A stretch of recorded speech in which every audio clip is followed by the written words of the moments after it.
Puis nous, ben justement, on parle de l'Église. On est dans la dernière d'une série sur les couleurs de l'espoir.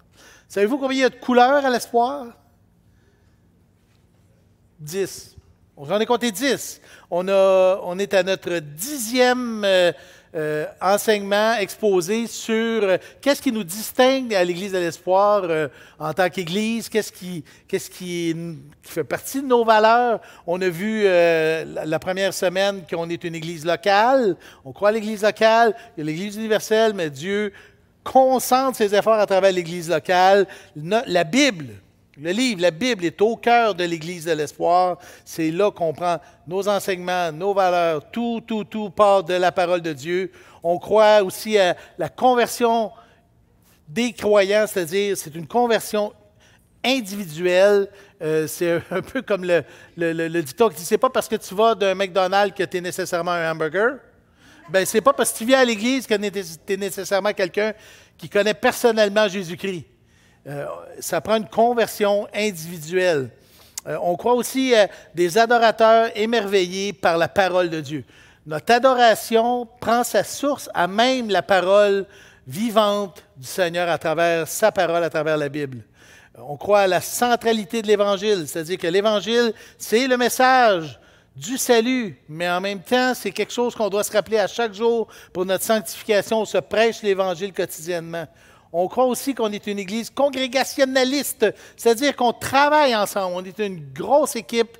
Le Saint-Esprit des pasteurs n'est pas du super Saint-Esprit ou du super gaz. C'est vraiment une personne qui habite chacun des membres de l'Église et quand on prend des décisions, on les prend ensemble.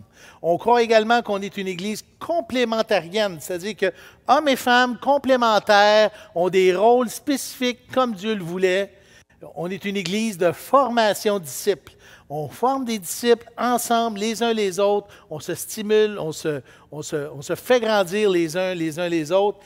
La semaine passée, on a vu aussi qu'on est une Église qui rayonne, une Église qui collabore ensemble, collabore pour rayonner jusqu'aux extrémités de la terre. Et cette semaine, on est une Église au service de sa communauté. Une Église au service de sa communauté. Comment on fait ça, nous, à l'Espoir? Entre autres, on a Bouffe pour tous, qui est un organisme communautaire pour aider les personnes démunies. On collabore étroitement avec les autorités de la région, police, politique, pour pouvoir avoir des partenariats pour avoir un impact dans notre cité. On a Red Frogs, on a commencé à travailler avec eux pour avoir un impact auprès des étudiants, collégiens et universitaires. On a J'aime mon voisin, vous connaissez J'aime mon voisin, pour aider les gens à déménager, avoir encore une main dans la communauté. Il y a un groupe Connexion qui a un jardin communautaire avec Miguel pour avoir un impact encore dans notre communauté. Notre bâtiment a une vocation communautaire pour avoir, devinez quoi, un impact dans notre communauté. Chaque année, on fait la fête de la famille où on rouvre les bras grands ouverts pour tous ceux de notre région et notre quartier. On a une vision pour le cégep. On veut vraiment avoir un impact à Longueuil. Et ça, je pense que vous le saviez déjà. Si vous venez à l'Église de l'Espoir, c'est une des couleurs qui est assez évidente. Puis, dans l'exposé aujourd'hui, je ne veux pas aller dans le « comment on fait ça ». Je ne veux pas aller non plus dans le quoi, parce que le quoi, c'est assez évident. Non, on va plutôt répondre à une question. Pourquoi? Pourquoi tendre la main à la communauté? Pourquoi? Qu'est-ce qui devrait être notre motivation? Sans négliger les frères et les sœurs, on va plutôt voir qu'est-ce qui devrait être notre motivation pour veiller au bien de la ville qui nous entoure. Fait que ce matin, on a 2 passages bibliques. Et à travers ces passages-là, je vais exposer 3 bonnes raisons pour être contagieux dans notre ville en aimant notre communauté. On va lire les passages, et je vais prier juste avant. Seigneur Jésus, ce matin, on a besoin que tu ouvres notre cœur, ouvre les oreilles et les yeux de notre cœur, qu'on puisse voir ta gloire à travers ta parole, qu'on puisse entendre ta voix, que Jésus, tu nous enseignes, tu nous dévoiles ton cœur, ta grandeur, ta bonté, que, Seigneur, tu m'utilises comme un haut-parleur, bien humblement, avec toutes nos faiblesses. Seigneur, on compte sur toi, on a besoin de toi. Ce matin, on te dit, parle, tes serviteurs écoutent. Et c'est en ton beau nom que nous te prions. Amen.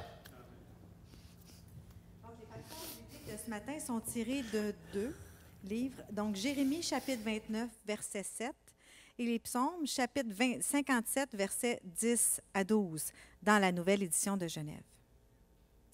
Donc, Jérémie, chapitre 29, verset 7. Recherchez le bien de la ville où je vous ai mené en captivité et priez l'Éternel en sa faveur parce que votre bonheur dépend du sien. Psaume, chapitre 57, versets 10 à 12. Je te louerai parmi les peuples, Seigneur. Je te chanterai parmi les nations, car ta bonté atteint jusqu'aux cieux et ta fidélité jusqu'aux nues. Élève-toi sur les cieux, ô Dieu, que ta gloire soit sur toute la terre.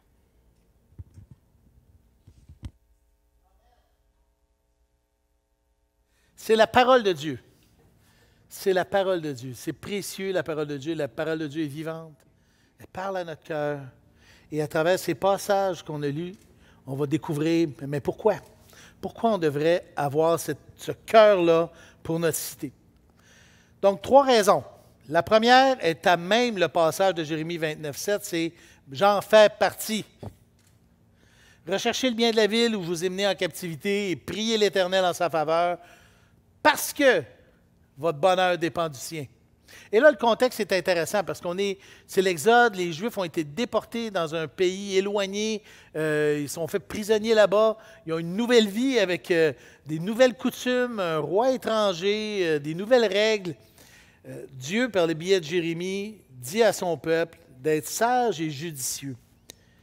Votre bonheur dépend du sien. On est dans une situation un peu similaire, nous, ici, en ce sens que il y a une espèce d'interdépendance. On a un message de salut, mais en même temps, notre bonheur dépend, notre bien-être dépend de ce qui se passe autour de nous. Puis oui, on est étrangers voyageurs sur la terre. C'est une réalité, c'est une vérité. On ne peut pas y échapper. On le voit dans Hébreux, chapitre 11, verset 13. Tous ces héros de la foi qui sont morts, dans la foi qu'ils sont tous morts sans avoir obtenu les choses promises. Mais ils les ont vus et salués de loin, reconnaissant qu'ils étaient étrangers et voyageurs sur la terre. Le verset 16 qui vient d'ajouter maintenant, ils désirent une meilleure cité, c'est-à-dire une cité céleste. C'est pourquoi Dieu n'a pas honte d'être appelé leur Dieu, car il leur a préparé une cité. Et c'est vrai, hein? Notre cité est au ciel, notre maison est au ciel. Jésus a dit, je vais vous préparer une place, vous attends. C'est pas juste un HLM, là. C'est quelque chose de glorieux qu'on a peine à imaginer avec nos petits yeux humains, mais c'est fait. Et même dans Éphésiens, on voit il nous a ressuscités ensemble, il nous a élevés ensemble, il nous a assis ensemble à côté de lui dans le ciel. Pour Dieu, c'est de l'accompli. Oui, notre cœur est au ciel, mais nos pieds sont sur la terre. On est les 2 pieds bien grandés sur la terre. Et ce n'est pas parce que notre cité n'est pas ici qu'on doit se créer une espèce de bulle sans contact dans le genre monastère, austère, puis commencer à ne jamais avoir de relation avec ceux qui ne partagent pas notre foi. Si Dieu voulait qu'on n'ait aucun impact dans notre société, il nous aurait enlevé immédiatement. Dieu n'a pas besoin de nous, là. Tenons-nous-le pour dit. 1 Corinthiens 5, 9. C'est Paul qui parle il fait un petit ajustement parce qu'il avait écrit quelque chose en disant, bon, dans ma dernière lettre, je vous ai écrit de ne pas avoir de relation avec des personnes vivant dans la débauche. Peut-être que cette Église-là a traduit ça en disant, ben dans ce cas-là, on devrait se retirer complètement puis faire notre petite affaire dans notre petite bulle. Verset 10. Mais je ne voulais évidemment pas dire que par là, il faut éviter toute relation avec ceux qui, dans ce monde, mènent une vie de débauche ou avec les avares, les voleurs, les adorateurs d'idoles. Car alors, il vous faudrait sortir du monde. Il y a une évidence, là. Dieu ne veut pas qu'on sorte du monde et il ne veut pas non plus qu'on s'isole, qu'on se mette un protecteur. C'est aime ton prochain. Quand on a cette espérance vivante-là avec Dieu, notre cité est au ciel. On a déjà le cœur au ciel. Notre espoir est vivant, n'est-ce pas? Amen. Notre espoir est vivant. Notre cœur est au ciel. J'ai donc plus rien à perdre. J'ai rien à perdre. J'ai tout à donner à mon prochain. Pendant qu'on en a l'occasion, pratiquons le bien envers tous. C'est Paul qui dit ça aux Galates. Surtout envers les frères en la foi. Ce n'est pas un ou l'autre, c'est un et l'autre. C'est d'aimer mon prochain. Puis là, peut-être tu vas dire, oui, mais qui est mon prochain? Vous connaissez l'histoire, hein? Luc 10, je vais vous la relire quand même. C'est toujours intéressant de se relire des histoires comme ça. Un docteur de la loi se lève et dit à Jésus pour l'éprouver, « Ô Maître, qu'est-ce que je dois faire pour hériter la vie éternelle? Hein? La maison dans le ciel, puis tout ça, là, l'espérance. » Ben, Jésus lui dit, « Qu'est-ce qui est écrit dans la loi? » Et le monsieur, il dit, ben, « T'aimeras le Seigneur ton Dieu de tout ton cœur, de toute ton âme, de toute ta force, de toute ta pensée, et ton prochain comme toi-même. » Ben là, Jésus lui dit du tac au tac, « Ben, tu as bien répondu.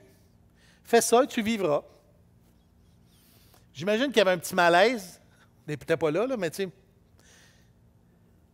sais. Lui, voulant se justifier, dit à Jésus, « Ben, c'est qui ça, mon prochain? » Et Jésus commence à lui raconter une histoire. Une fois, il y a un gars qui descend de Jérusalem à Jéricho. Puis ça, c'est un chemin assez sinueux avec des montagnes, des roches. Tu sais, il y a bien des places où on peut avoir des bandits qui pourraient se cacher pour nous attaquer. Puis effectivement, il tombe au milieu des brigands qui le dépouillèrent, le chargèrent de coups et s'en allèrent, le laissant à demi-mort. Fait que je vous laisse un peu imaginer la scène. Le gars, il s'en va de Jéricho à Jérusalem, il s'en va probablement adorer Dieu, je ne sais pas. Et là, tout d'un coup, il y a des brigands qui sautent dessus, ils le volent complètement, et en plus, ils le battent tellement qu'il est à terre, et on pense qu'il est mort. Un sacrificateur qui, fortuitement, par hasard, descendait par le même chemin, ayant vu cet homme passer à outre. Un lévite, ceux qui s'occupaient de la louange, hein? On pourrait dire qu'ils sont plus cool, les autres. Arrivait aussi dans ce lieu, l'ayant vu, passer à outre aussi. Évidemment, si on pense qu'il est mort, on se dit, j'y toucherai pas parce que je vais être impur, peut-être c'était quelque chose comme ça qui se passait à leur tête. Mais là, un Samaritain qui, habituellement, n'a aucune relation avec les Juifs, qui voyageait par là, était venu et fut, écoutez, ému de compassion lorsqu'il vit la personne. Il s'approcha, banda ses plaies, versa de l'huile, du vin, puis le mit sur sa propre monture, marcha à côté de lui, le conduisit jusqu'à une hôtellerie, prit soin de lui. Le lendemain, 2 deniers, 2 journées de salaire, les donne à l'autre et dit, écoute, prends soin de lui, puis ce que tu vas dépenser en plus, je vais te le rendre à mon retour. Et là, la question qui tue, lequel de ces 3 se semble avoir été le prochain de celui qui était tombé au milieu des brigands? Vous connaissez la réponse, pour certains. C'est celui qui a exercé la miséricorde envers lui, répondit le docteur de la loi. Et Jésus lui dit, va et fais de même. Mon prochain, ça ne s'arrête pas juste à ceux qui partagent mes valeurs, mes idées, ma foi. Mon prochain, c'est mon semblable. Ésaïe 58, hier dans ma lecture, on voyait ça, Ésaïe 58, ne te détourne pas de ton semblable. Partage ton pain à celui qui a faim. C'est une réalité. Je fais partie de ce monde-là. C'est faire acte honorable. Et je me suis rappelé du passage d'un Pierre 2,17 qui dit « Honorez tout le monde ». Et là, on parle de tout le monde. Aimez les frères, craignez Dieu, honorez le roi. Et le mot honorer, on tire un mot qui se dit un honoraire. Tu sais, c'est quoi tes honoraires? C'est-à-dire qu'on est en train de fixer la valeur de quelqu'un ou de quelque chose. Et là, on parle de quelqu'un. Quelle valeur on fixe pour un être humain qui nous côtoie sur la terre? C'est intéressant. Je fais partie de ce monde-là. Mon bonheur dépend du sien. C'est ma ville, c'est ma région. Première raison, c'est j'en fais partie. Deuxième raison, qui est une transition entre le premier passage et le deuxième, c'est celui de suivre l'exemple. Nous, notre exemple suprême, c'est Jésus. Vous êtes d'accord avec ça? Ben oui. On veut faire comme Jésus, on veut être comme Jésus. Le Saint-Esprit, vous savez ce qu'il fait en dedans de nous? Il nous régénère pour qu'on soit à l'image de Jésus. Ben oui, c'est l'idée en arrière. Comment Dieu, Jésus, le Père, comment est-ce qu'il se comporte avec un monde en déchéance, corrompu, qui a perdu sa pureté, un monde condamné et ennemi, destiné à la perdition et à être détruit? ben, Dieu recherche le bien du monde qui nous entoure tout le temps, constamment. Et j'ai des preuves. On va suivre l'exemple du Père. Matthieu 5, 45, on est dans le Sermon sur la montagne, c'est Jésus qui enseigne une foule. Et on dit, vous avez entendu dire qu'il était dit œil pour œil, dent pour dent. Moi, je te dis, si quelqu'un te frappe sa joue droite, tends-y l'autre. Si quelqu'un veut avoir ta chemise, on dit aussi ton manteau. Si quelqu'un veut faire 1 000, fais-en 2. Tu sais, ne donne pas à celui qui te demande, ne refuse pas à celui qui te demande. Et là, pourquoi tout ça? Afin que vous soyez fils de votre Père qui est dans les cieux. Car il fait lever son soleil sur les méchants et sur les bons. Il fait pleuvoir sur les justes et sur les injustes. Si vous aimez ceux qui vous aiment, quelle récompense méritez-vous? Les publicains n'agissent-ils pas de même? Et si vous saluez seulement vos frères, que faites-vous vraiment d'extraordinaire?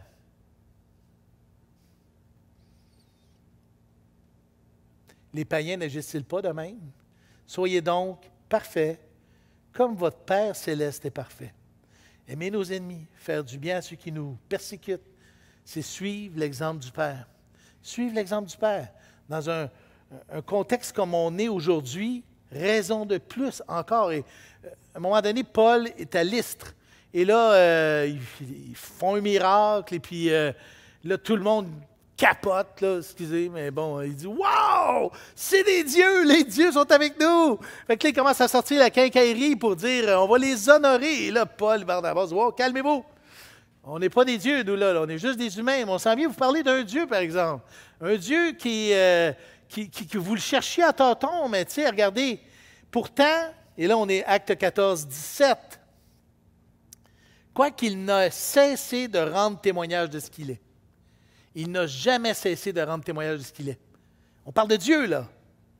En faisant du bien, en vous dispensant du ciel les pluies et les saisons fertiles, en vous donnant la nourriture avec abondance et, bonus, en remplissant vos cœurs de joie.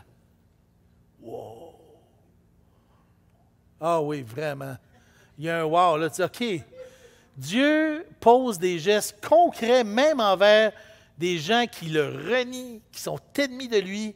Un témoignage, il rend témoignage de ce qu'il est, nourrissant, réconfortant un monde perdu. Et nous, on rend témoignage de ce qu'il est, lui. C'est notre mandat au travers de l'Église. Il est bon, il est miséricordieux, il est amoureux, il a tant aimé le monde qu'il a donné son Fils unique pour que quiconque croit en lui ne périsse pas, mais qu'il ait la vie éternelle. C'est de l'amour, là. C'est de l'amour. Psaume 145, 9. L'Éternel est bon. C'est ce qu'il est. Il rend témoignage de ce qu'il est. Il ne peut pas se renier lui-même, Dieu, là. L'Éternel est bon envers tous, et ses compassions s'étendent sur toutes ses œuvres. Et nous, on exprime ce Dieu-là, fantastique, sur cette terre. On est les membres de Christ. On l'a vu la semaine passée. On rayonne, chacun pour sa part. On représente un Dieu aimant et secourant, passionné pour l'humanité, près de ceux qui souffrent, de ceux qui sont dans la misère. On est un phare. Oui, un phare. Philippiens 2,15, qui nous dit « Visez la sanctification, soyez irréprochables, afin que vous soyez irréprochables et purs, des enfants de Dieu irréprochables au milieu d'une génération. » Une génération, c'est vraiment notre époque. Une génération perverse et corrompue. Le mot veut dire qu'il a perdu son chemin et sa pureté. Et c'est vraiment ce qu'on vit encore aujourd'hui. Et c'est parmi laquelle nous brillons comme des flambeaux dans le monde. À un moment donné, quelqu'un m'avait dit, pendant que je prêchais sur ce thème-là, « Ouais, mais là, c'est écrit aussi, n'aimons pas le monde, ni ce qui est dans le monde. » Et 1 Jean 2,15. Et là, je dis, comment tu concilies ça à ce moment-là avec Jean 3,16? Car Dieu a tant aimé le monde. Parce que là, on est dans une espèce de drôle de dilemme. D'un côté, le mot amour, dans les deux cas, c'est agapao, tu sais, le super amour. Puis le monde, dans les deux cas, c'est cosmos, qui est comme at large. Parce qu'il y a une nuance à tirer, là. N'aimez pas le monde, n'aimez pas le système du monde. N'aimez pas ces courants d'individualisme, ces courants d'égocentrisme, de matérialisme qui sont dans le monde. Mais les gens qui sont dedans, les gens qui sont dans le monde, les aime. Dieu les aime. Dieu est bon. Dieu est bon. Que votre lumière luise ainsi devant les hommes, afin qu'ils voient vos bonnes œuvres et qu'ils glorifient votre Père qui est dans les cieux. Et ça met la table pour la troisième raison. Qu'il glorifie votre Père qui est dans les cieux. Évidemment, finalement, c'est un acte d'adoration. De désirer et d'être activement pour le bien de notre communauté, c'est un acte d'adoration. Le psaume est vraiment intéressant ici.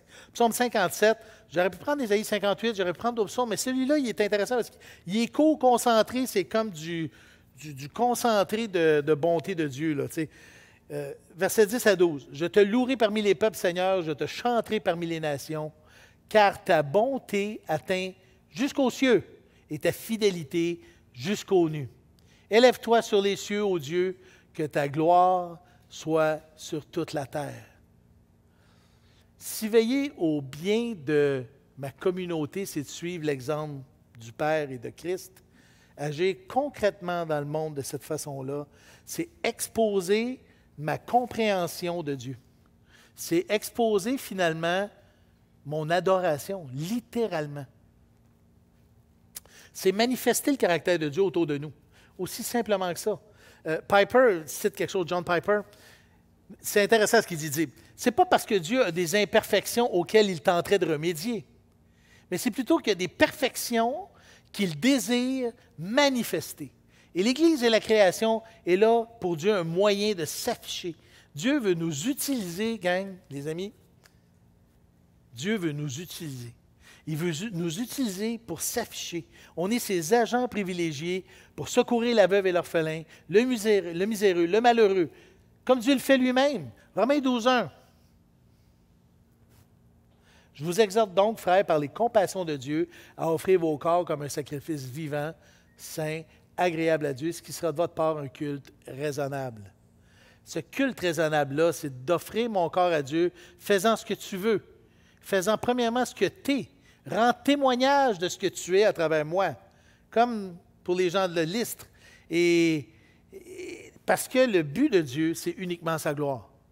Le faire connaître sa gloire à travers l'univers. C'est ce que le psaume nous dit. Élève-toi sur les cieux, ô Dieu, que ta gloire soit sur toute la terre. Je te louerai parmi les peuples, Seigneur, je chanterai parmi les nations. C'est pas juste un but à atteindre, c'est un état d'être. C'est révéler le cœur de Dieu autour de nous, manifester le caractère de Dieu, manifester la bonté de Dieu. Le verset 11 de notre psaume dit « Car ta bonté atteint jusqu'aux cieux ». Ça veut dire, c'est ta bonté est à la mesure de ce que tu es. Elle est infinie, elle est sans limite. Il n'y a pas de frontière à la limite, à la bonté de Dieu. Sa bonté atteint jusqu'aux cieux, sa fidélité jusqu'aux nues, parce que Dieu est fidèle. Il est fidèle envers quoi? Envers lui-même. Il est fidèle en ce qu'il est.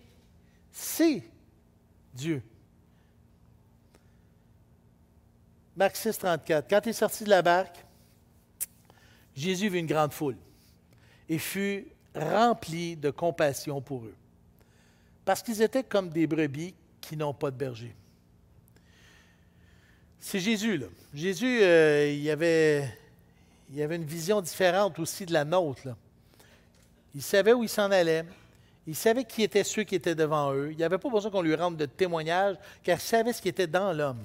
Et quand il voit cette foule-là, en sachant très bien que parmi ces gens-là, probablement qu'il y en a qui vont dire « Crucifie-le » un peu plus tard. Et malgré ça, ses entrailles se sont virées. Ça vous est déjà arrivé d'avoir ce genre de compassion-là? Quand tu vois quelqu'un qui souffre, tu te mets tellement à côté, compassion, c'est une passion juste à côté, tu t'identifies même. Et c'est, parenthèse, que le Dieu du ciel se fasse homme, ça s'appelle s'identifier, pas un peu. C'est quelque chose. Cette compassion-là, en voyant les hommes qui sont, comment il dit, comme des brebis qui n'ont pas de berger, c'est une prière qu'on doit faire à Dieu. Seigneur, donne-moi tes lunettes. Je veux voir le monde comme toi tu le vois. Je veux, Seigneur, voir ma communauté comme toi tu la vois. Parce que c'est facile d'avoir juste des tatous.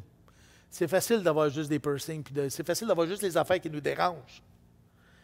Mais prendre les lunettes de Dieu, c'est voir des brebis qui n'ont pas de berger, voir des gens dans le désespoir, des personnes qui sont en souffrance souvent profonde, mais que ça ne paraîtra pas à l'extérieur. Tendre la main à la communauté, c'est dire au Père, je sais que tu prends soin de moi. Maintenant, je vais être un canal de ton amour autour de moi. Je réfléchissais, je lisais un livre que j'ai déjà lu qui s'appelle L'évangélisation dans l'Église primitive. Puis c'est intéressant de lire ce que les historiens parlent des premiers chrétiens. Et ces chrétiens-là, c'était incroyable comment eux mettaient ça en application. Vous savez, à cette époque-là, quand tu avais un enfant, tu le présentais au père. Et là, le père, ça dépend comment il file. S'il faisait ça, c'est « j'en veux pas ». C'était pas compliqué. Le bébé, on le prenait et on le mettait à décharge de la ville, qui était le dépotoir là, à l'extérieur de la ville. Et là, ben, s'il ne se faisait pas bouffer par les chiens, ben, il y avait des marchands d'esclaves qui étaient là et qui prenaient les bébés pour faire du training. Si c'est un petit gars, on va en faire un bon gladiateur ou un esclave là, qu'on va vendre cher. Et si c'était une fille, ben, elle va finir comme prostituée quelque part. Il y avait toujours. Et savez-vous qu'est-ce que les chrétiens ont commencé à faire? Ils jouaient du coude avec les marchands d'esclaves à la décharge pour pouvoir prendre ces bébés-là et les adopter. C'est quelque chose, là.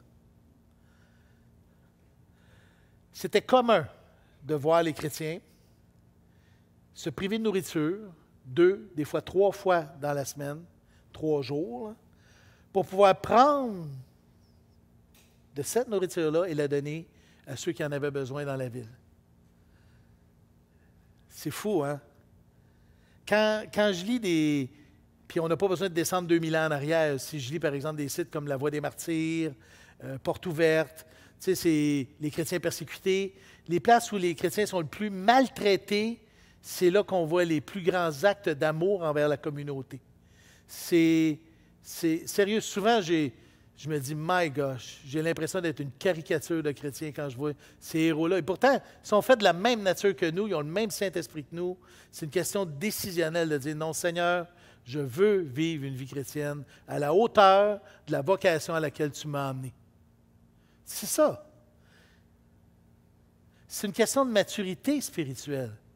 C'est de prendre la décision de faire mourir le bébé, faire mourir l'ado qui est en moi, qui est toujours en train de dire, oui, mais là, j'en aurai pas assez pour moi, je vais en manquer pour moi, qu'est-ce qu'on va faire pour nous? Franchement, tu sais, charité bien ordonnée commence par soi-même, n'est-ce pas? Et là, on essaie de se convaincre que ça devrait être comme ça, mais un vrai... C'est 1 Corinthiens 13. Quand j'étais enfant, je raisonnais comme un enfant, j'agissais comme un enfant. Quand je suis devenu adulte, j'ai fait mourir ce qui était de l'enfant. C'est un signe de maturité spirituelle. C'est le signe où je passais à l'autre étape. J'ai cette foi-là profonde que Dieu pourvoit à mes besoins et que peut-être que je ne mangerai pas aujourd'hui, mais je veux vraiment avoir un impact dans ma société parce que je veux voir la gloire de Dieu. On est des générateurs d'adorateurs. C'est exactement ce que le psaume dit au verset 12. « Élève-toi sur les cieux, ô Dieu, que ta gloire soit sur toute la terre. » Encore cette citation-là de Piper que j'ai déjà citée. Si la mission existe, c'est parce que l'adoration n'existe pas. Quand je me place en face de mon Dieu, que je commence à réfléchir sur ce qu'il est, hein, quand il rend témoignage de ce qu'il est, quand je regarde sa bonté, les dimensions de son amour, la hauteur, la profondeur, la grandeur de son amour, de sa bonté, de sa fidélité, comment il est envers moi, comment il est envers nous. S'il y a un élan d'adoration, je suis ébloui, je dis, je ne peux pas garder ça pour moi. Élève-toi sur les cieux, ô Dieu, que ta gloire soit sur toute la terre. Le désir, c'est plus juste de faire entrer un message. Le désir, c'est de voir la gloire de Dieu remplir la terre. C'est nuancé, hein? Mais notre mission n'est pas que de prêcher l'Évangile. Ce n'est pas juste de transmettre un message. Sinon, Dieu nous enlèverait, puis il laisserait juste 2-3 milliards de tracts avec l'Évangile imprimé dessus. C'est pas ça. Ça fait partie de la mission. Allez, faites de toutes les nations des disciples, prêchez l'Évangile à toute la création, mais tout ça fait partie de quelque chose de bien plus grand. Refléter la gloire de Dieu dans ce monde. Que le Saint-Esprit qui habite en moi expose par mes actions, mes paroles, la gloire de Dieu, son amour, sa bonté, sa miséricorde, sa fidélité. Puis que je le fasse avec joie. Comme le premier verset, « Je te louerai parmi les peuples, Seigneur, je te chanterai parmi les nations. » 1 Pierre 3,15 dit quelque chose dans le genre. Il dit, « Mais sanctifiez dans vos cœurs Christ le Seigneur, étant toujours prêt à vous défendre avec douceur et respect, devant quiconque vous demande raison de l'espérance qui est en vous. » Qu'est-ce que t'as, toi? T'es pas comme les autres. Tu fais du bien autour de toi, puis tu chantes des tunes avec des drôles de paroles. Ah, OK, Christ est mort pour toi. Peut-être que ça m'intéresse. Veillez au bien de notre cité, priez pour elle. C'est un acte d'adoration. Je veux terminer en... J'invite les musiciens, venez-vous-en les musiciens. Il y a un livre passionnant que j'ai lu il y a quelques années qui s'appelle « How Christianity Changed the World ». Bon, c'est l'accent. Alvin Schmidt. Un excellent livre, un excellent livre. Et dans ce livre-là, il nous démontre que depuis 2000 ans, l'influence que le christianisme a sur la société. Et là, je ne vous parlerai pas d'architecture, parce qu'il en parle dans le livre, des sciences, de la musique, des arts visuels. Parlons de la dignité humaine. Le christianisme a une influence pour résister contre les infanticides. Là, je vais juste vous les citer en vrac, c'est impressionnant. Parce que si on a une civilisation comme on l'a aujourd'hui et qu'on n'est plus à l'époque des barbares d'il y a 2000 ans, où on prend le bébé puis on le met dans le dépotoir, c'est grâce au christianisme. Parce qu'il y a eu des chrétiens, à un moment donné, qui ont dit « ça suffit, on veut vraiment que la gloire de Dieu inonde la terre ». Et je vous les cite. Écoutez, la dignité humaine, résister contre l'infanticide, l'abandon des enfants, l'avortement, les jeux du cirque, les sacrifices humains, le suicide, l'esclavage. On abolit l'esclavage. Élever la moralité sexuelle en instituant le mariage, s'opposant à la débauche, la bestialité, la prostitution, les orgies, la pédophilie, l'adultère. On parle de liberté et dignité de la femme. Oui, en élevant le statut de la femme, en protégeant les veuves, en protégeant les jeunes filles, les enfants filles, comme je disais tout à l'heure. Les femmes ne sont plus un objet, les femmes ne sont plus un canal pour aller vers la prostitution. Les femmes ont un rôle dans l'Église. C'était des innovations. On parle de charité et compassion, le partage des biens en commun, l'aumône pour les pauvres, la compassion. Vous savez que la compassion, il y a 2000 ans, c'était un défaut. Le christianisme a renversé ça en qualité. S'occuper des orphelins, des personnes âgées, des handicapés, arrêter le travail des enfants, l'asile pour les nécessiteux, fonds d'aide pour les pauvres, aveugles et lépreux, c'est toutes des innovations chrétiennes à travers les 2000 ans qui ont suivi. Hôpitaux et soins de santé, s'occuper des malades mentaux, la Croix-Rouge, l'éducation, pour tout le monde, parce que ce n'était pas comme ça avant, même pour les pauvres. Éducation gratuite pour les hommes et pour les femmes. Concept de maternelle pour les sourds, pour les aveugles, école du dimanche, les premières universités modernes, c'est des innovations chrétiennes. Les collèges américains, des innovations chrétiennes, travail et économie. Oui, mais non, c'est fou, ça finit plus, là. Honorer le travail, éthique du travail, droit des travailleurs, liberté économique, début de la classe moyenne, aide sociale, chômage, temps raisonnable de travail.